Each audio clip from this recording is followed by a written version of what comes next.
de la question. J'ai lu ce rapport de l'armée qui est très perturbant. De toute évidence, ce ne sont pas les soins que les gens méritent.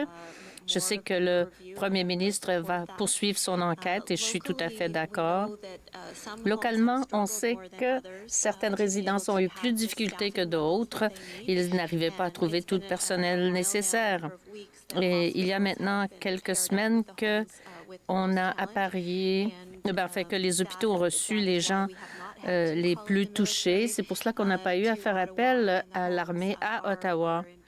Et les résidences profitent du soutien additionnel des hôpitaux.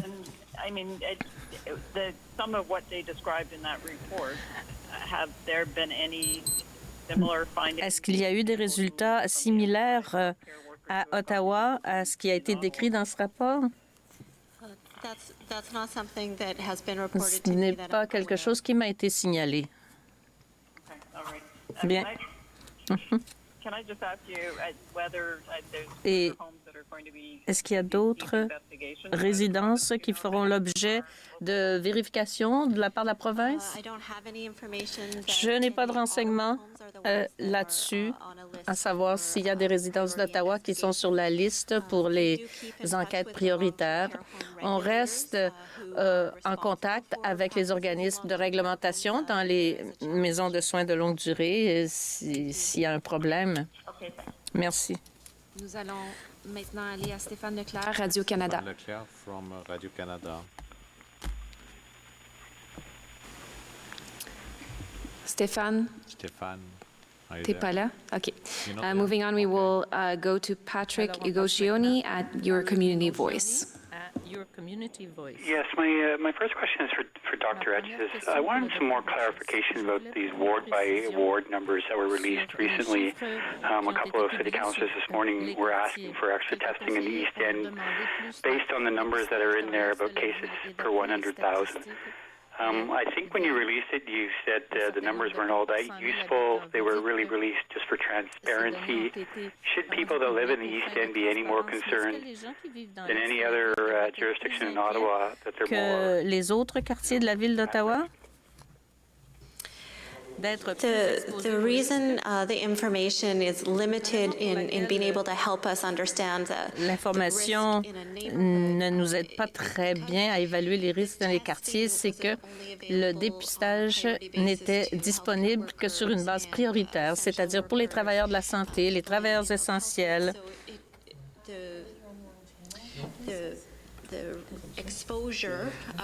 Et les risques d'exposition more to do with their workplace, not their neighborhood. And so now that we've moved to be able to open testing up to anybody who has symptoms, and of course we're à tout le monde qui a des symptômes, on recommande aux gens de se faire tester le plus tôt possible et les gens qui ont des symptômes passeront avant ceux qui n'en ont pas.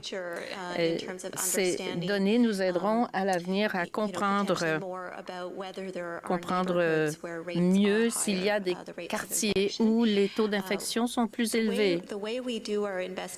Notre façon de procéder aux enquêtes quand quelqu'un est testé positif, c'est qu'on essaie de comprendre quelle a été leur exposition.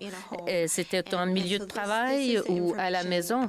C'est le genre d'information que l'on veut analyser et pour identifier les points chauds dans la communauté, pas seulement les codes postaux de là où les gens vivent. On veut savoir où l'exposition au virus est arrivée.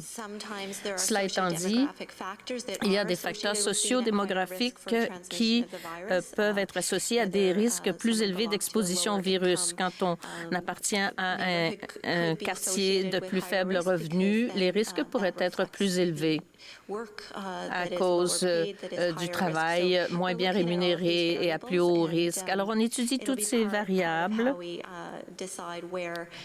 et c'est ce qui nous permettra de déterminer là où il faut plus d'accès au dépistage. Question de suivi.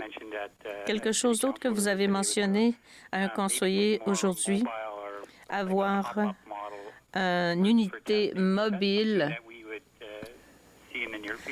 de dépistage. Pensez-vous que ça viendra bientôt? Oui, il y a déjà des services mobiles pour certains groupes de la population. L'Inner City Health Team le fait dans les refuges, les foyers de groupe, les gens qui ont de la difficulté à se déplacer et pour se rendre à un centre de dépistage. Il y a un autre service mobile aussi avec des infirmières qui peuvent prêter main forte aux gens qui ne peuvent pas se rendre au centre de dépistage. Ensuite, on regarde d'autres modèles d'unités mobiles, peut-être des kiosques aussi. Ce sont des possibilités que l'on évalue. On ne pense pas devoir attendre bien longtemps. Merci. Merci à tous. This is all the time that we have. Alors, c'est tout le temps que nous avons. Merci.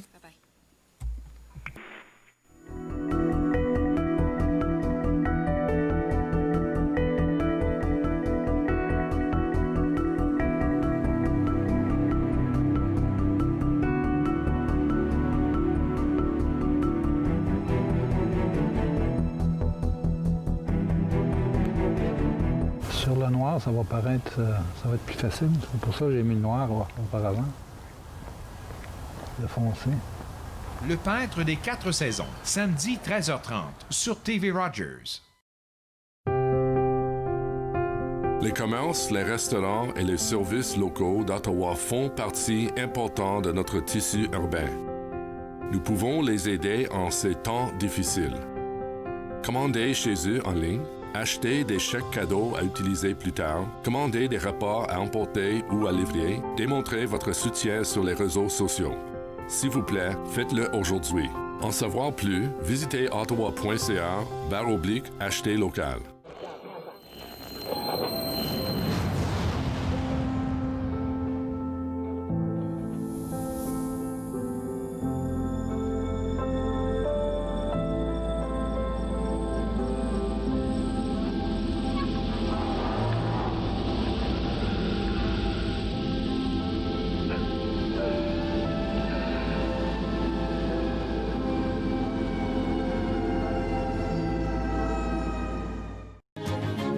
Dans cette édition d'Encore jeune, une exposition au ralenti, Normand Latour, le seul maître à bord, et les 40 ans du MIFO. Encore jeune, dimanche 19h sur TV Rogers.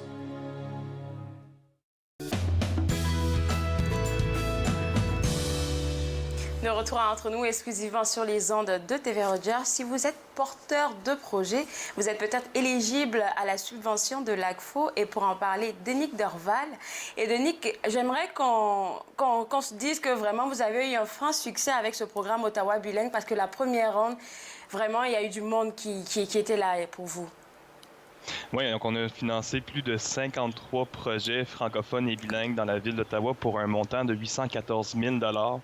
Donc, une première ronde qui a eu beaucoup de succès. Et là, on en garde à avoir le même succès pour la deuxième ronde du programme.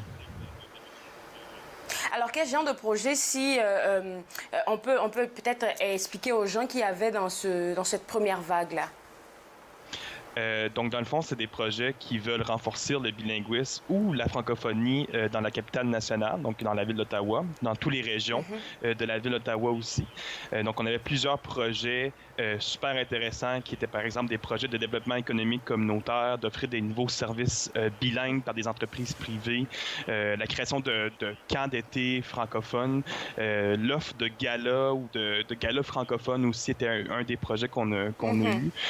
Mais en tout, 53 projets dans tous les territoires de la ville. Donc, encore une fois, en ce moment, les projets sont en cours d'être réalisés et on voit déjà les beaux résultats que ça a sur le bilinguisme d'Ottawa en général. C'est ça, et je trouve ça super intéressant. Pourquoi? Parce que vous invitez les gens qui obtiennent ces subventions-là à communiquer qu'est-ce qu'ils font comme projet autour d'eux. Je pense que j'en ai vu 2 ou 3 passer sur Facebook. Je ne vais pas mentionner les noms, mais en tout cas, j'en ai vu des organismes qui ont eu ces subventions-là et vraiment qui faisaient des affaires, en fait, qui allaient dans le sens du mandat de ce programme Ottawa Bilingue. Alors, pour cette deuxième ronde, je comprends que c'est juste les projets d'activation qui sont mis en avant. Exactement. Donc, on fait une deuxième ronde pour financer des petites initiatives. Donc, c'est des petits projets qu'on va financer comme deuxième ronde. Donc, c'est un financement qui est de moins de 10 000 $. Donc, c'est le montant maximal que vous pouvez obtenir. C'est pour les organismes sans but lucratif ou les entreprises privées francophones, bilingues ou anglophones qui veulent faire des projets francophones. C'est une durée de 6 mois, les projets, donc du mois d'août 2020 jusqu'à février 2021. Puis les gens qui ont déjà eu un financement lors de la ronde 1 sont quand même éligibles pour la ronde 2 aussi. Donc, c'est un peu les critères là, qu'on cherche à... J'ai pas bien compris. Est-ce qu'ils sont éligibles ou ils sont pas éligibles pour la ronde 2? Ils sont encore éligibles. Oh, c'est bon à savoir. C'est bon à savoir.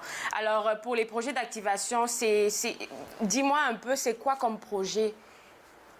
Donc, on cherche à faire des petites initiatives qui ne sont pas des énormes, mais qui ont pour but de tester ou de créer des nouveaux projets intéressants pour promouvoir le bilinguisme ou la francophonie à Ottawa. Donc, ça peut être, par exemple, des projets d'inclusion pour permettre à la communauté francophone d'être plus ouverte à toute forme de population, à toute minorité dans notre minorité, par exemple. Ça peut être des projets qui visent l'offre de nouveaux services bilingues, donc l'affichage bilingue, par exemple, les sites Internet offerts en français et en anglais, ou de l'offre active francophone, par exemple. Donc, c'est vraiment très ouvert comme type de demande. Si vous êtes un organisme qui cherche seulement à mieux servir la communauté francophone ou qui a des idées innovantes, intéressantes de services qui manquent dans notre communauté à Ottawa, que vous pensez qu'ils pourraient bien servir la communauté francophone ou bilingue, c'est des projets là, qui peuvent être déposés pour notre demande. Alors, pour la demande, qu'est-ce qu'il me faut pour le faire comme organisme? Dans le fond, il faut que vous êtes associé ou que vous êtes représentant d'un organisme sans but lucratif ou une entreprise qui est incorporée.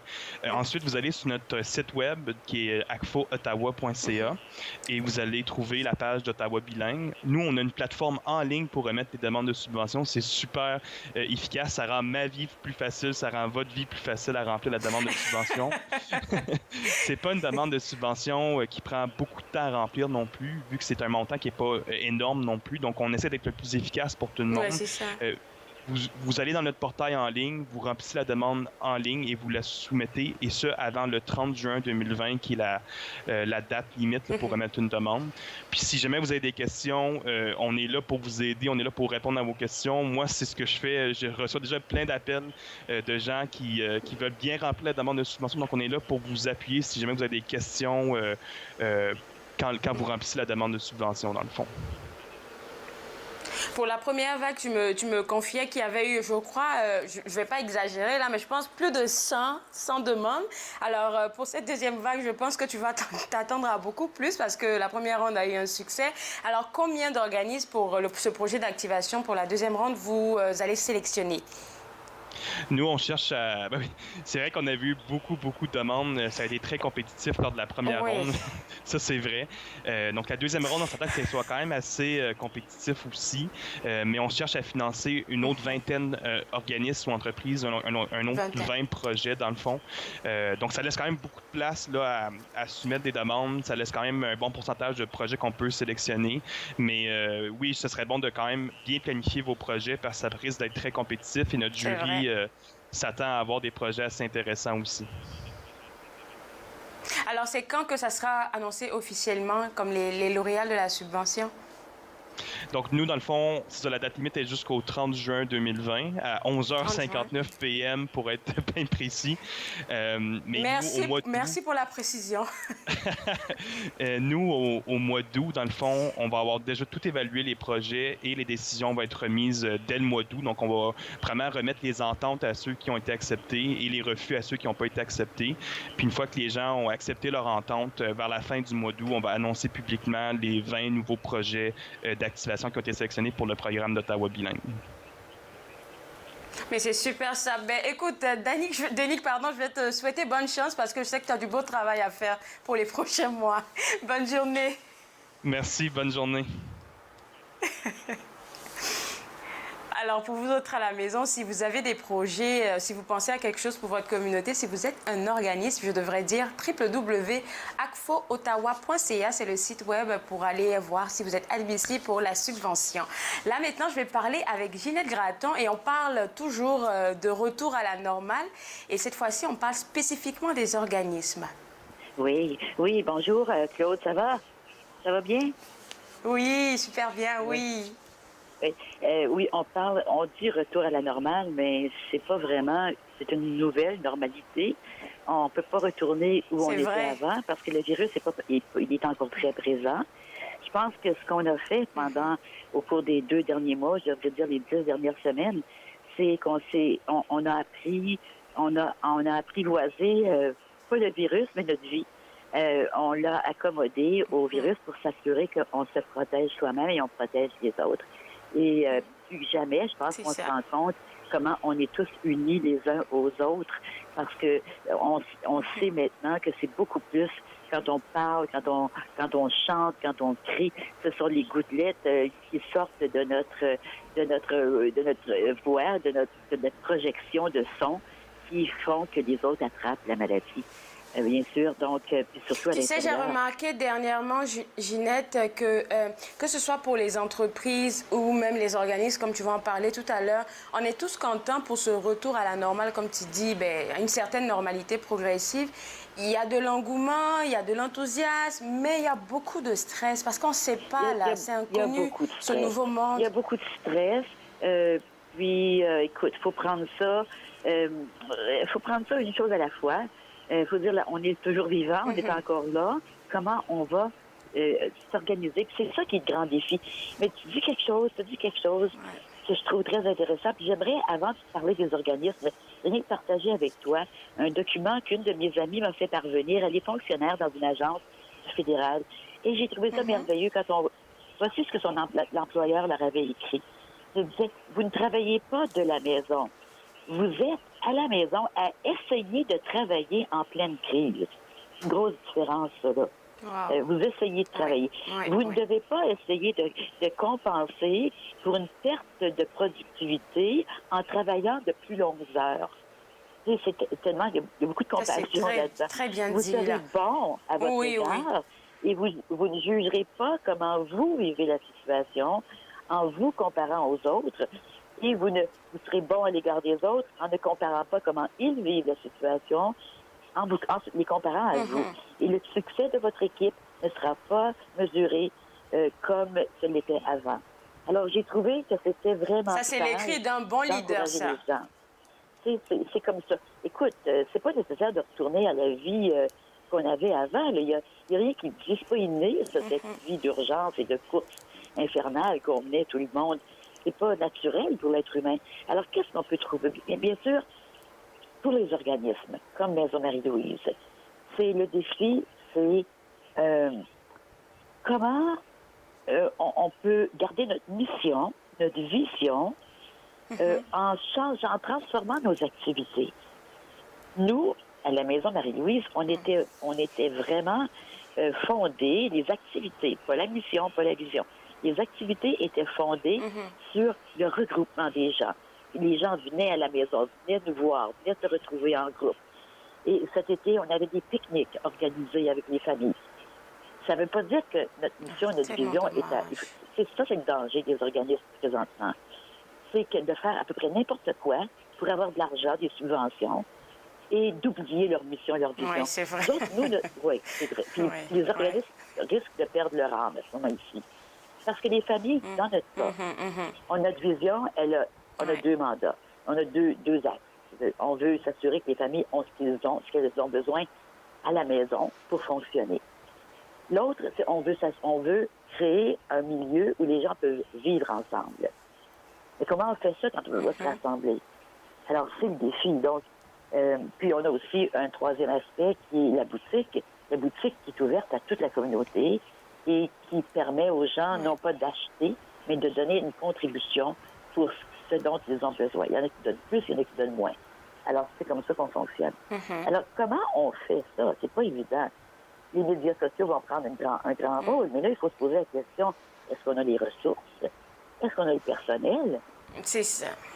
Moi, j'ai enseigné... Et puis tout à l'heure, je ne sais pas si tu as suivi le début de l'émission, là, mais on parlait avec une experte en marketing numérique qui disait, en 3e point, il fallait se préparer à différents cas de figure. C'est-à-dire, oui, on peut offrir des services physiques, mais aussi se préparer à l'option du virtuel. On doit comme jumeler les deux en ce moment-là, oui. Absolument, absolument. Et c'est essentiel. Comment on peut rendre le virtuel humain? Comment on peut s'assurer que les gens se sentent en relation les uns avec les autres par le virtuel et non pas seulement à travers un écran? Comment est-ce qu'on peut être vivant à travers un écran?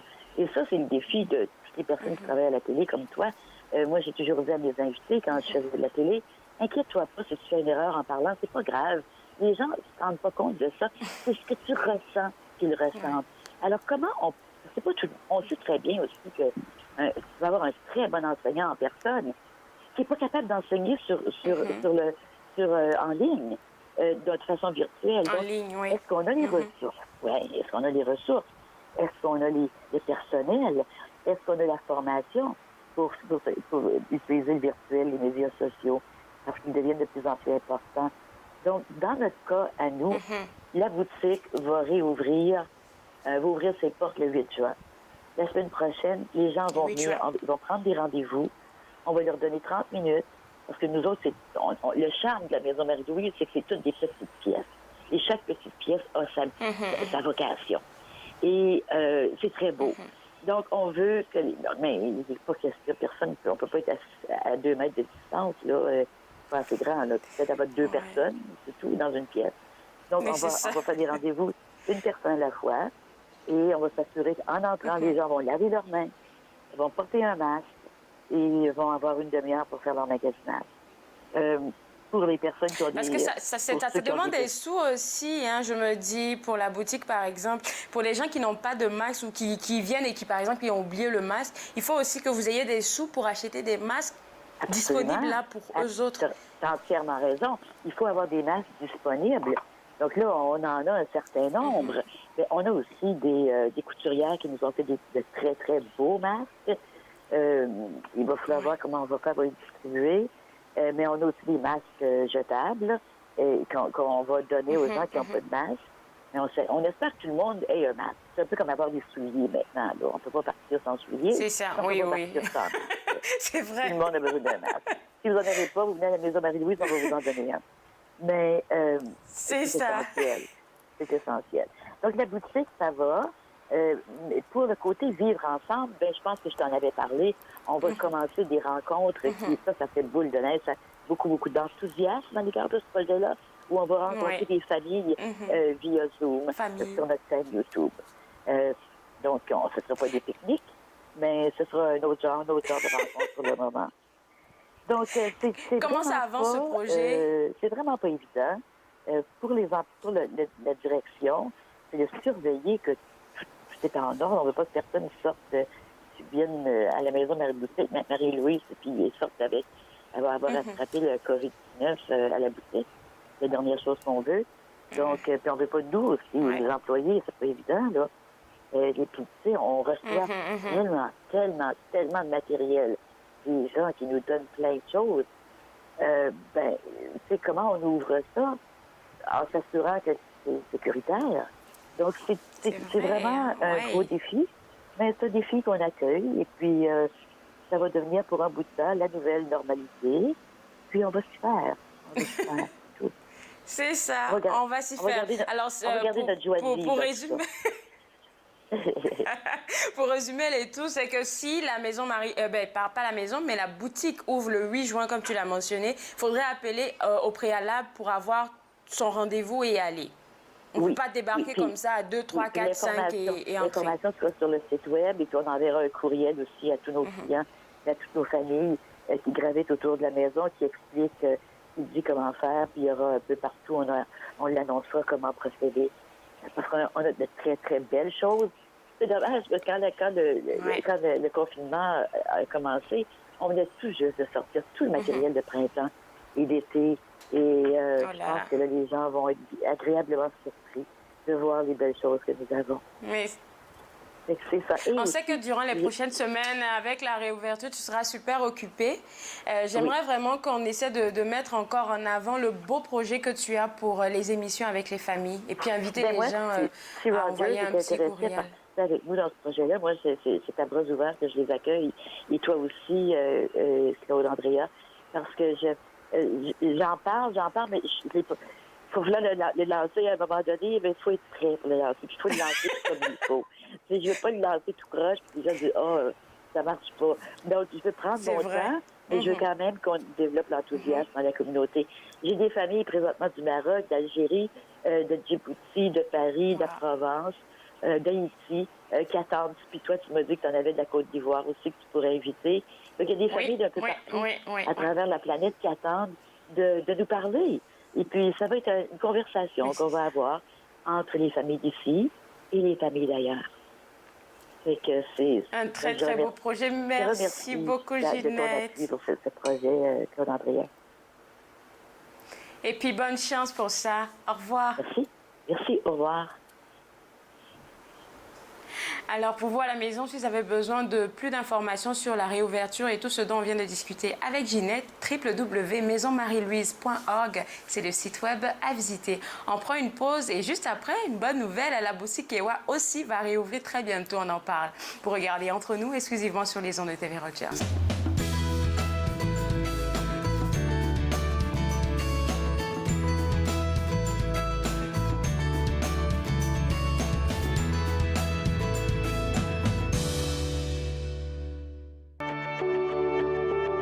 Voici les ressources disponibles durant la crise du coronavirus dans la grande région d'Ottawa.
N'hésitez pas à recourir aux ressources disponibles dans votre localité.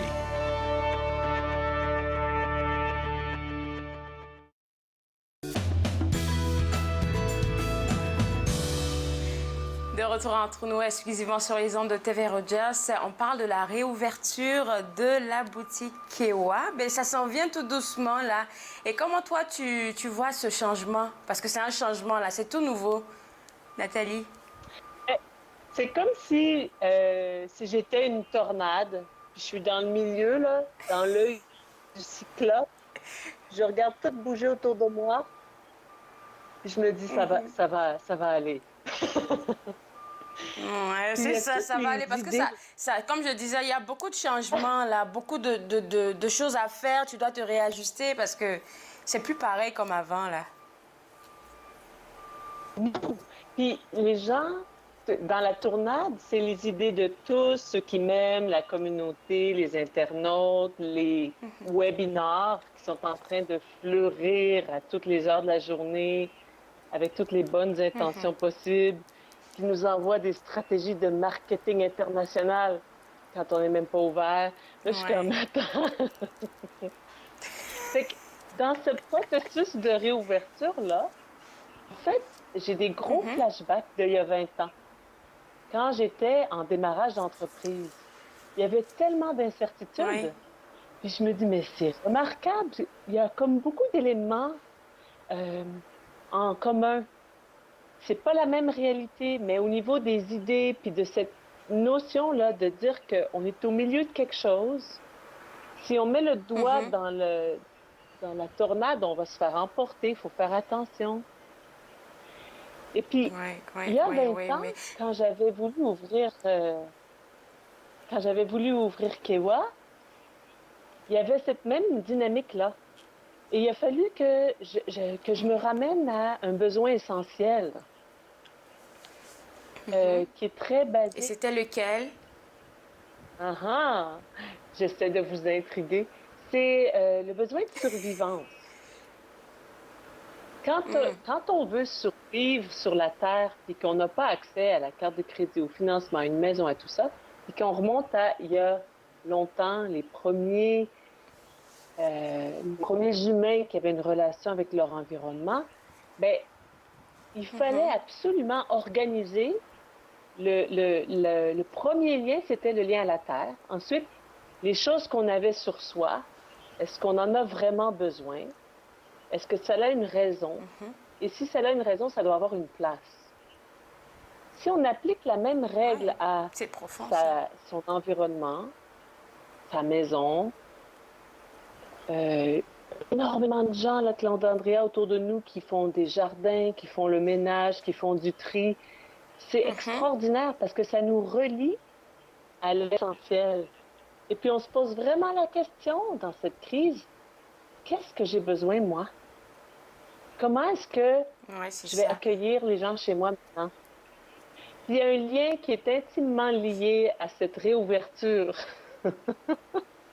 Tu sais, j'ai pensé à ta réouverture, je me suis dit, c'est tout bad pour toi parce que à chaque fois, ben moi je l'ai vécu avec toi, là, et je suis sûre que tu fais pareil avec tes autres clients. Il y a toujours des câlins chez toi. Et puis maintenant, là, on peut plus en faire. Ça, là, je suis pas sûre que ça t'amuse.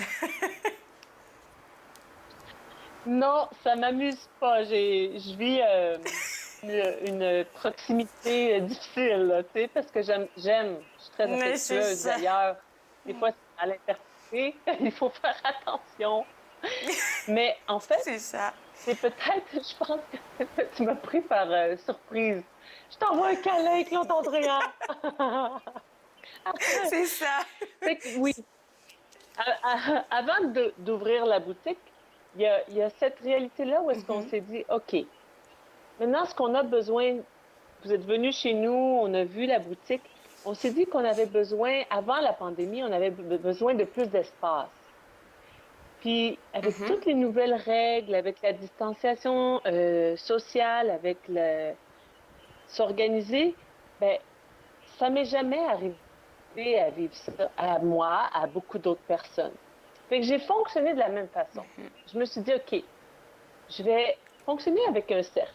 Dans ce cercle-là, qu'est-ce qui sont mes points d'ancrage pour dire que je veux que Kewa existe, je veux que ça ait une fonction et ça ait une place, que ma communauté puisse me visiter, se sentir à l'aise, en sécurité, que mon équipe puisse avoir du plaisir à venir au travail. Fait que je suis allée, moi, dans d'autres entreprises pour faire l'épicerie, pour acheter des électroniques pour ma nouvelle boutique en ligne. Et puis, le sentiment que j'avais, c'était extraordinaire parce que je me sentais en sécurité à cause des mesures sanitaires. Donc, il y a un mois, il nous disait, les commerces qui ont pignon sur rue, ouvrez à partir du 11 mai. Oui, mais il n'y a pas de tourisme. Ouvrir comment? On n'a pas eu de guide sur comment faire. Alors, pour ma réouverture, je me suis posé cette question, puis je me suis dit, si ça peut aider les auditeurs, j'ai trouvé des réponses. Parce que, en allant à Bureau en gros, j'ai posé la question, mais où avez-vous pris vos plexiglas? Et ils m'ont dit, Nathalie, parce que là, on se connaît, hein? On se fait pas de câlin, mais on se connaît. Ils m'ont donné un gros guide sur tout ce que je peux avoir, même avec un masque, avec tout le kit pour la COVID-19, la distanciation, tout ce qu'il fallait. Puis tout d'un coup, toutes mes idées qui étaient tournades, puis moi qui étais tranquille au milieu, qui ne bougeais pas, mais là, je suis en train de voir, j'en avais beaucoup d'idées, mais eux, ils les ont organisées pour moi. Ils les ont organisées pour nous ça, tous. c'est intéressant, ça. Oui. Et ce qu'ils m'ont dit aussi, c'est que si tu vas, par exemple, sur le site Internet, tu peux magasiner en ligne avec tes mesures, avec ce que toi, tu as besoin. Moi, ce que j'ai besoin, c'est de plexiglas qui va avoir un petit trou en dessous, qui ne va pas percer mes plafonds, mes murs, puis qui ne va pas comme tout chambouler ma vie pendant toujours, parce que éventuellement, il n'y en aura pas besoin, mais là, j'en ai besoin. Donc, il faut que ça soit facile à installer. et que ça soit solide. Ils ont tout ça. L'autre chose, c'est qu'on peut magasiner en ligne chez eux aussi. Et mais pour oui, organiser et puis même chez toi. Psychologique. Oui, pour organiser l'aspect psychologique de la réouverture, hein? On n'oublie pas mon cercle. J'ai pensé en rond. Je me suis dit, OK, où sont les procédures? Donc, il y a ce qu'on appelle la Commission des normes de l'équité, de la santé et sécurité au travail, hein? La CNESST. On la connaît si on est une entreprise, on est obligé d'adhérer comme membre. Mais tout le monde sur la planète peut aller qui ont accès à Internet, peut aller sur le site de la CNESST et regarder s'ils ont... moi, j'ai un commerce de détail. Puis là-dessus, j'ai une fiche pour les commerces, qui est un guide, puis aussi un guide du quotidien pour l'équipe. Est-ce qu'on a lavé les toilettes? Est-ce qu'on a désinfecté les mains? Est-ce qu'on a des symptômes? Fait qu'à chaque jour, on n'a pas besoin de penser tout le temps. C'est là. On fait une coche. Oui, c'est déjà puis, là. Oui. Et donc, eux nous donnent un guide de qu'est-ce qu'on a besoin pour se protéger, protéger l'équipe, la communauté, pour pouvoir avoir une deuxième vague, finalement. Puis ça nous sécurise parce que c'est intéressant, ça. Les normes sont faites. Oui, il y a des gens qui ont déjà pensé à tout ça. Puis moi, quand je suis allée sur le site, il y a 3 semaines, ils ont rajouté des...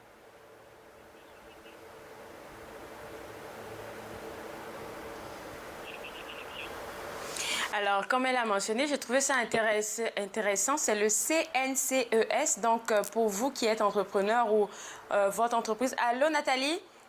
Oui, excuse-moi, j'ai eu un appel en passant. Tu me parlais du... CNESST. Oui. OK. Et puis, excuse-moi... Ça, c'est super intéressant, là. Non, mais c'est correct, là, c'est correct. On attend pour tes astuces. La troisième, c'est laquelle? Avant de parler de tes masques, parce qu'il va nous rester peu de temps. Ah oui. Bien, c'est de prendre le temps de s'honorer et que c'est vous la priorité. Il faut que vous, en tant qu'individu, puissiez vous sentir à l'aise avec votre moment présent dans cette réalité-là. Puis ça, c'est toujours la priorité. De le dire aussi. Ça, c'est tellement vrai. Parce que si tu n'es pas à l'aise, là, tu vas projeter ton stress à tes clients, là. Oui. Et puis, tu peux dire aux gens aussi, tu sais, comme moi, dans mon univers, ça s'est passé, hein. Il y a des gens qui avaient beaucoup de bonnes intentions, qui voulaient savoir si j'avais pris les mesures nécessaires. Je dis, écoutez, j'ouvre même pas. Présentement, on se calme. Oui, j'ai pris les mesures, la porte est fermée. Et puis, bon, ben, ma dernière étape, c'est on va réouvrir, mais progressivement, on va garder les heures du matin pour les personnes à risque avec un système immunitaire plus faible. On va prendre des rendez-vous. On va commencer à ouvrir de midi à 5 heures. On va voir, là. Sous peu. La semaine prochaine, j'aurai des heures pour vous. Alors, on va aller visiter ton site web pour ceux qui sont curieux pour avoir de l'actualité, pour voir comment ça se passe avec ta réouverture. Et si on parlait des masques maintenant, ils sont tellement beaux, tes masques. Oh, écoute, c'était... Au début, j'étais comme ça. Non, ça va passer, ça va aller, on n'a pas besoin. Puis finalement, j'ai maintenant des clientes qui m'appellent. Oh, tu sais, j'aimerais bien avoir un masque assorti à mon top. Et là, j'étais comme, really? Finalement, on va avoir des masques assortis à notre collection de vêtements, faits à Montréal. Puis on est très contents parce que dans les prochains jours, on va pouvoir les mettre en ligne puis passer des commandes. Ils sont en production présentement. Ah, je pensais qu'ils étaient déjà prêts à mettre en ligne. Ben, je pense qu'on a des modèles qui passent à l'écran, là. On va prendre les commandes, puis dès qu'ils vont rentrer, ils rentrent dans 2 semaines. Dans 2 semaines, on va pouvoir les envoyer. C'est beau. Mais là, c'est tout nouveau. C'est un beau petit bouchon. C'est tout nouveau. En tout cas, bonne chance pour tes masques et puis bonne chance pour ta réouverture. On se parle la semaine prochaine. Merci, Nathalie. Merci à vous. Bonne journée. Alors, pour vous à la maison, elle l'a dit, c'est dans 2 semaines. Ces masques, là, franchement, ils sont beaux. Je les ai vus. Ils sont vraiment beaux. Il y en a 12 différents. Alors, attendez 2 semaines, juste 2 semaines, et puis vous allez pouvoir avoir accès à ça. www.kewa.com, c'est le site web de Nathalie, si vous voulez aller magasiner aussi en ce moment pour ce qu'il y a comme article. On prend une pause et juste après, on parle avec Marc N15 des éditions David. Vous regardez Entre nous, exclusivement sur les ondes de TV Rogers.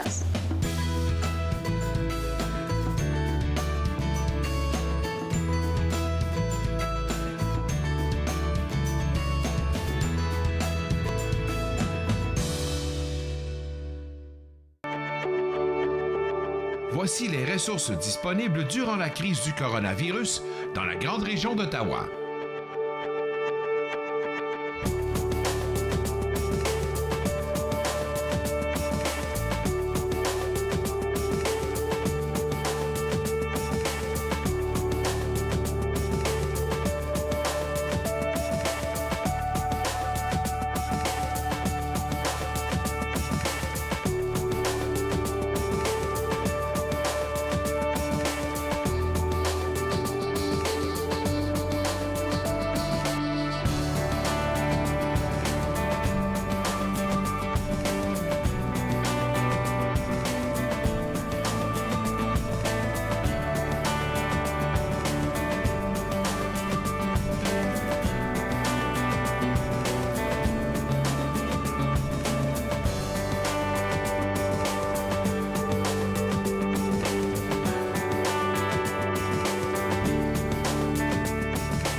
N'hésitez pas à recourir aux ressources disponibles dans votre localité.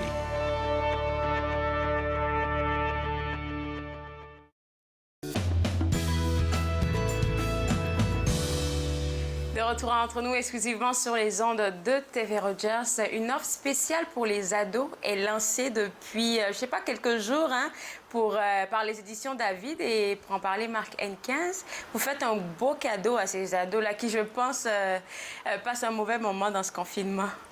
Oui, en fait, c'est une période vraiment dure pour les ados parce que les ados sont des animaux très sociaux, qui aiment beaucoup voir leurs copains, leurs amis. Et les pauvres, ils sont d'abord confinés depuis 2 mois.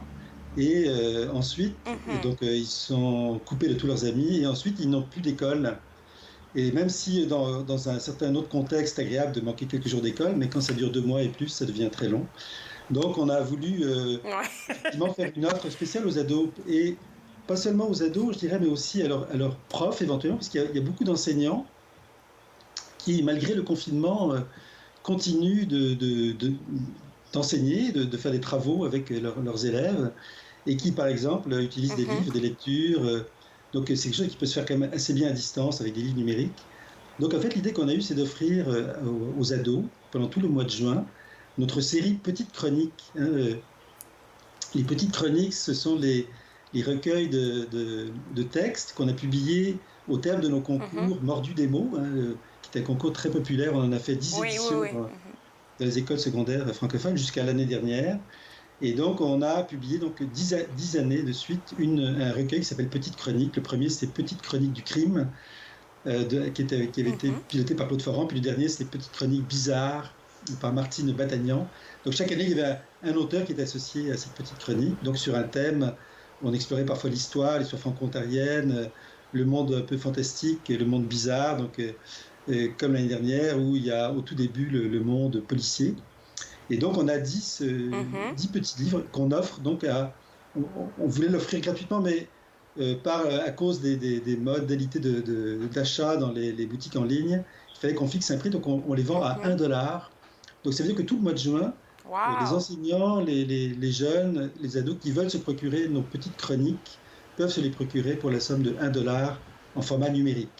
Alors voilà, c'est une offre qu'on fait volontiers, puis qui est un peu notre contribution pour aider les ados à sortir un peu de pas de leur morosité, parce que je suis certain qu'ils ont plein d'activités quand même, mais des difficultés qu'ils vivent dans le confinement.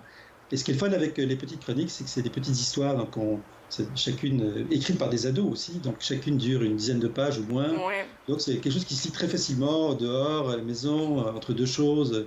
Donc voilà. Donc pour aller voir cette offre, il suffit d'aller sur www.éditiondavid.com et cliquer petite chronique. Et là, on va les voir toutes les 10 apparaître. Et là, on peut les commander en format numérique pour cette somme symbolique, si on veut. De $1. Alors, donc, le 30 juin 2020, à minuit, c'est terminé. Donc, il faudra en profiter dès maintenant. Tout le mois de juin. Donc, c'est pas commencé. Donc, ça commence le 1er juin, du 1er au 30 juin. 1er juin. Voilà. On va inviter les gens à visiter le site web. Là, j'ai entendu $1. J'étais comme, OK, c'est un cadeau, ça. C'est un cadeau. Voilà, ça serait le moment pour les parents, peut-être qu'ils nous écoutent aussi, de faire un cadeau à leurs jeunes, là. Oui, voilà, c'est ça, exactement. Puis c'est très facile. On peut aller sur n'importe quel site de vente de livres numériques, comme Kobo, l'entrepôt-numérique.com, etc., leslibraires.com. Et les petites chroniques, ce sont là, donc, à cette valeur symbolique de $1, qui est notre contribution aux éditions David. Cela dit, on a alors maintenant, on va parler de votre collection 14-18. C'est ça, voilà. Donc là, ça fait donc presque à peine plus d'années, c'est presque 10 ans ou un peu plus qu'on a cette collection-là aux éditions David. Et donc on est rendu à 35 titres aujourd'hui. Ce sont des livres écrits principalement par des auteurs franco-ontariens, donc une quinzaine d'auteurs qui se partagent ces 35 titres-là. Et c'est des titres qui vraiment explorent tous les genres. Donc on a un peu comme je le disais tantôt pour les petites chroniques, on a des romans policiers, des romans d'aventure, des romans identitaires, des romans fantastiques, science-fiction, etc. Alors je voulais en proposer 3 aujourd'hui. Si j'ai le temps encore? Oui. D'accord. Oui, alors, on a beaucoup de temps même. Bon, alors, formidable. Donc j'ai choisi 3 titres de genres différents. Donc le premier que je vous propose, c'est Perdu au nord de la baie d'Hudson, qui est un roman d'aventure écrit par Micheline Marchand, une auteure franco-ontarienne. Et c'est l'histoire d'une jeune fille qui s'appelle Zoé, qui a vécu quelque chose de terrible dans sa famille. Je ne vais pas dire de quoi il s'agit parce que ça enlèverait le punch. Mais, et donc, elle décide de quitter. Elle est à Ottawa, elle quitte dans l'Ouest. Elle a un cousin qui habite dans le Grand Nord, à Churchill, au Manitoba. Et donc, elle va le rejoindre pour essayer d'échapper à sa culpabilité, en fait. Et là, elle va retrouver son cousin, Christophe, mais aussi un copain belge qui s'appelle Ludo. Et ils vont vraiment faire une joyeuse bande. Ils vont avoir toutes sortes d'aventures parce que la vie est quand même difficile dans le Grand Nord. Il fait froid, il y a des ours polaires. Il y a aussi une sorte de manigance locale. Donc, il y a des criminels qui essayent d'organiser des choses. Donc, Zoé va être prise là-dedans, mais ça va être une expérience formidable qui va lui permettre justement de vaincre ses démons. Alors ça, c'est une très belle histoire donc, qui, à l'effet, nous fait voyager dans le temps et évidemment dans la géographie. Et donc, Micheline Marchand, Perdu au nord de la baie d'Hudson. Le deuxième titre que je vous propose, qui est plus de circonstances, donc c'est la Première Guerre de Toronto. En fait, c'est la Première Guerre de Toronto, ça se passe donc en 1917 à 1919 à Toronto, mais dans le monde entier, c'est la grippe espagnole. Et donc, c'est l'histoire d'un jeune boxeur qui s'appelle Napoléon Bouvier, un jeune francophone qui est à Toronto, qui fait de la boxe. En 1916, il s'enrôle dans l'armée canadienne. Il va en Europe, il est blessé, il revient au Canada, à Toronto, et là, il décide de s'enrôler, mais là, dans des équipes médicales, parce qu'il y a une épidémie comme celle qu'on vit aujourd'hui, une pandémie qui est la grippe espagnole, qui a été extrêmement dommageable, qui a fait 50 000 morts, en fait, à cette époque-là, au Canada seulement. Je crois que c'est 50 millions dans le monde, donc c'est des chiffres astronomiques. Alors, notre pandémie, aujourd'hui, a été beaucoup plus contrôlée, mais à l'époque, on n'avait pas les moyens qu'on a. Et donc, Napoléon Bouvier va se mettre au service de la grippe espagnole, essayer de soigner les gens. Une petite histoire d'amour au passage, parce qu'il va se faire une amie dans les équipes d'infirmières. Bon, enfin.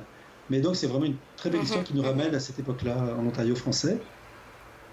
Et donc, j'ai pensé aussi à un troisième. Donc, ça, c'était un roman historique. Voilà. Et un troisième, donc, s'appelle. Le titre, là, il me fait peur. Voilà. Oui. Cadavre. Parce que c'est un roman policier, donc hein, le titre le dit bien. Donc c'est un roman de Claude Foran. Je ne sais pas si tu l'as déjà reçu à ton émission, mais c'est un auteur qui habite dans la région de Toronto. Non, il faut que tu le reçoives, c'est un homme absolument charmant, et qui a écrit donc toute une série policière autour d'un personnage qui s'appelle l'inspecteur Dubuc, Roméo Dubuc, ça se passe généralement dans une petite ville fictive qui s'appelle Chesterville au Québec. Mais là, sa nièce qui s'appelle Mélanie habite à Toronto. On est encore à Toronto, mais à l'époque contemporaine. Et Mélanie l'appelle au secours parce que sa meilleure copine s'est fait assassiner dans un restaurant chinois.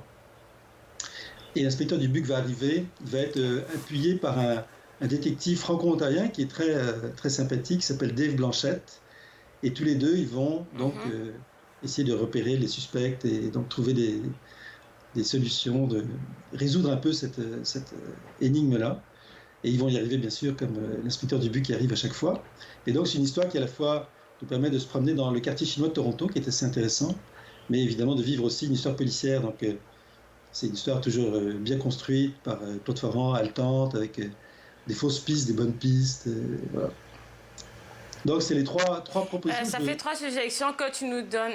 Oui, oui. Et j'aimerais en ajouter une 4e, si tu me permets, parce que j'ai beaucoup aimé comment il a présenté ça. C'est l'Odyssée des neiges. J'ai parlé une fois avec Pierre-Luc Bélanger. J'ai beaucoup aimé comment il a approché. Ouais, j'ai vraiment aimé ça. Ça aussi, ça pourrait être une suggestion.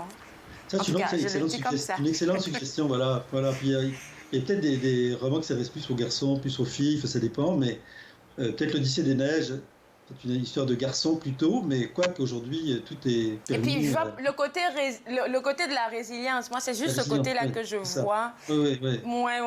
C'est juste... Oui, parce que ça, il voulait être Théo, qui voulait être un joueur de hockey professionnel, qui est un peu arrogant, qui se blesse, du coup, sa carrière est finie. Ouais. Voilà. Puis là, il répare une motoneige avec ses copains à Sudbury. Et là, ils vont faire cette grande course en motoneige qui s'appelle l'Odyssée des neiges, avec même la mamie de Théo, qui va être aussi de l'aventure. C'est ça. Ouais. Donc, oui, effectivement. Et puis, Pierre-Luc Bélanger écrit vraiment bien. C'est son 4e roman, mais il est en train d'en préparer un 5e, d'ailleurs. En tout cas, j'ai beaucoup aimé notre discussion par rapport à ça. On parle de résilience, on parle du rapport familial. En tout cas, il y a plein de thèmes assez intéressants dans ces ouvrages.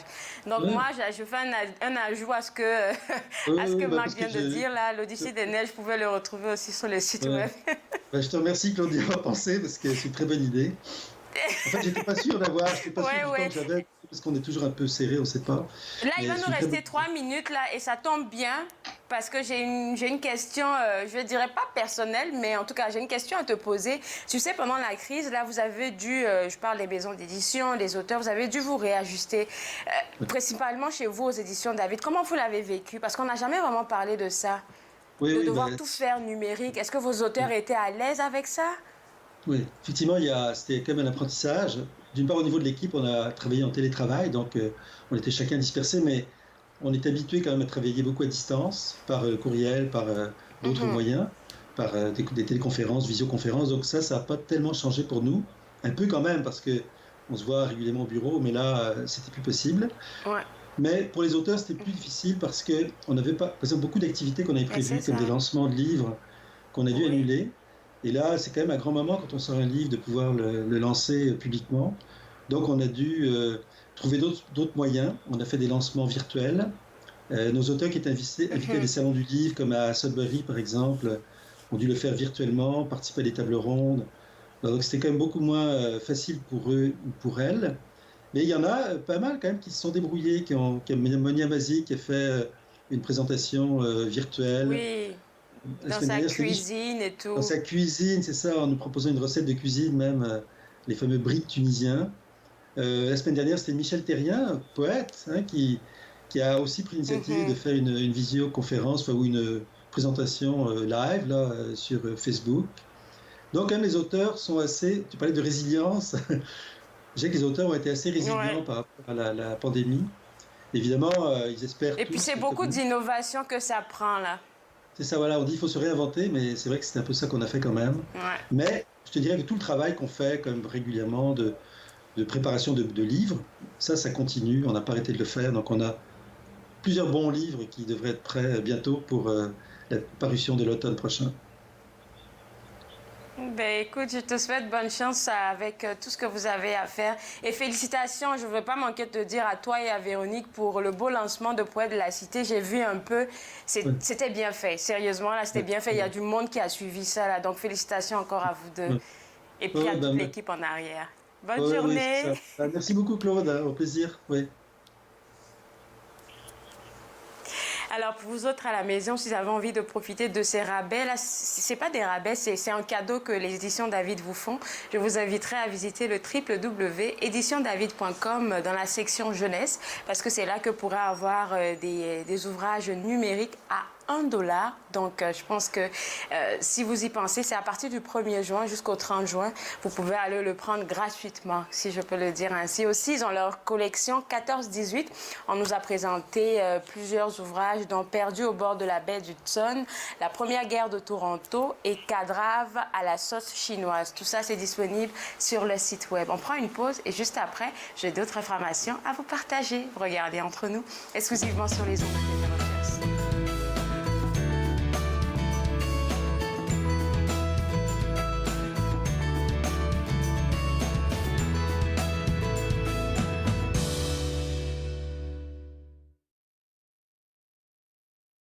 Bonjour, ici Jim Watson. J'aimerais prendre un moment pour remercier tous les travailleurs de première ligne qui continuent de mettre leur vie à risque lors de cette pandémie.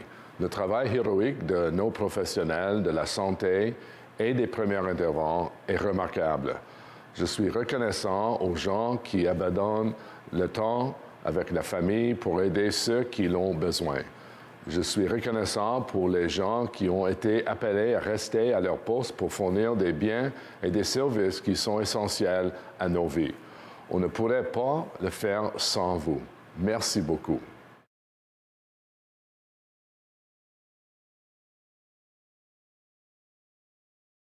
Êtes-vous préoccupé par la quantité d'alcool consommée par une autre personne? Vous sentez-vous habituellement fâché, confus, déprimé ou mal aimé? Pensez-vous que si la personne qui boit vous aimait, elle cesserait de boire? Si vous avez répondu oui à une de ces questions, vous n'êtes pas seul. Toutes les personnes qui se sentent emprisonnées par l'alcool ne sont pas des alcooliques. Les familles et les amis souffrent aussi. Alanon ou Alatine peut vous aider. 1-888-4-ALANON ou visitez alanon.org. À la prochaine émission de Suivez-moi, on découvre les plateformes sociales de Manon Lapierre, la YouTubeuse derrière la chaîne La Petite Bête.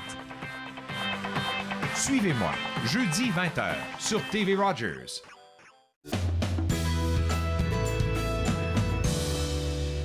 De retour entre nous exclusivement sur les ondes de TV Rogers. Aujourd'hui, on a eu la confirmation que si vous êtes porteur de projet et que vous avez besoin de financement, le programme Ottawa bilingue de l'ACFO a lancé. Vous avez juste à aller sur leur site web acfoottawa.ca pour avoir la chance d'avoir quelques sous pour lancer votre projet. Donc, si vous êtes intéressé, c'est pour des projets d'activation, donc des projets de moins de 6 mois. Encore une fois, www.acfoottawa.ca. Deuxième affaire que je vais vous inviter à faire, c'est visiter le site web de Nathalie Coutou, www.kewa.com, c'est son site web. Elle a des articles déjà disponibles sur son site web que vous pouvez aller commander. Mais aussi, dans 2 semaines, comme elle nous l'a annoncé aujourd'hui, il y aura des masques tout cute que j'ai vus là. Je capote déjà, il y a de très belles couleurs, de très beaux dessins. Alors, ça sera disponible dans 2 semaines, mais pour l'instant, vous pouvez aller encore une fois magasiner si vous avez envie d'aller la soutenir. Pour finir, j'aimerais vous inviter encore à visiter le site web ottawafoodbank.ca pour faire un don à la Banque alimentaire d'Ottawa. Alors, toutes ces informations-là, c'était pour vous. Moi, je me suis fait le plaisir de passer cette heure avec vous. On se voit demain à l'émission. Au revoir.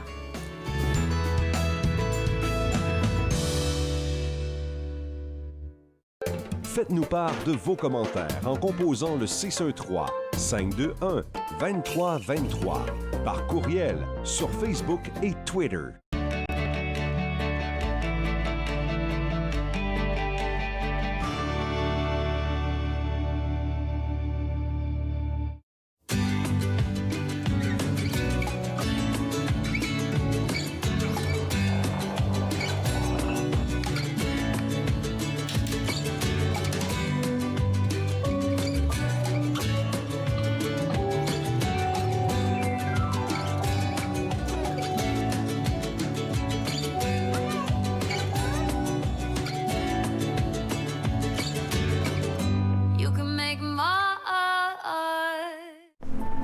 Je l'ai fait. J'en ai besoin.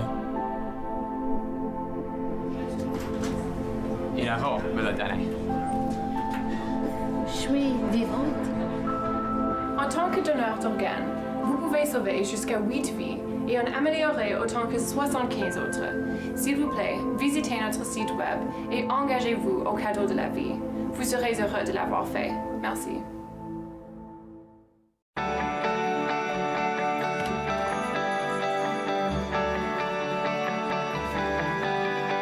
Vous regardez